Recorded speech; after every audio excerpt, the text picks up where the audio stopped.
I think in those moments when our life is falling apart, we sometimes fear that God is not listening. I mean, be honest with yourselves. When you're in the middle of it, do you really believe God is listening? Or are there moments where you just don't know if He's there? You wonder. You're praying, trying this prayer thing out. It's not working for you. You wonder, is God listening? Is God involved? Ultimately, you wonder, and it's tied to your fear, does God care about me? And He comes to us and says, fear not. I think there's a criticism of Christians out there. Whenever something horrible happens in the world, we always say things like, God moves in what? Mysterious ways. You know, it's a U2 song. Just want to throw that out there. God moves in mysterious ways. And we just kind of like, that's our go-to, right? I mean, that's our go-to. That's like when you're in grade school and somebody cuts up on you. You know, they give you, they flame you a little bit with something, and you say, well, whatever you say bounces off of me and hits you like glue or something along those lines, right? Christians are like that. Like, well, what do you do with evil in the world? God moves in mysterious ways.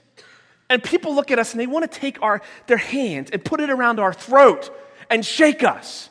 Now, there's truth to that. God moves in mysterious ways. He is in control.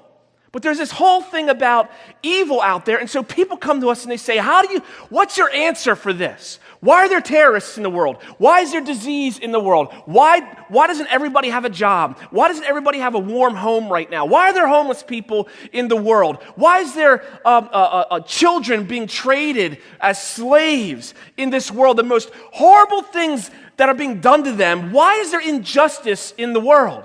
Why do murderers get off scot-free? Why? And we answer with this, God moves in mysterious ways. And here's the thing, I'm confident in that.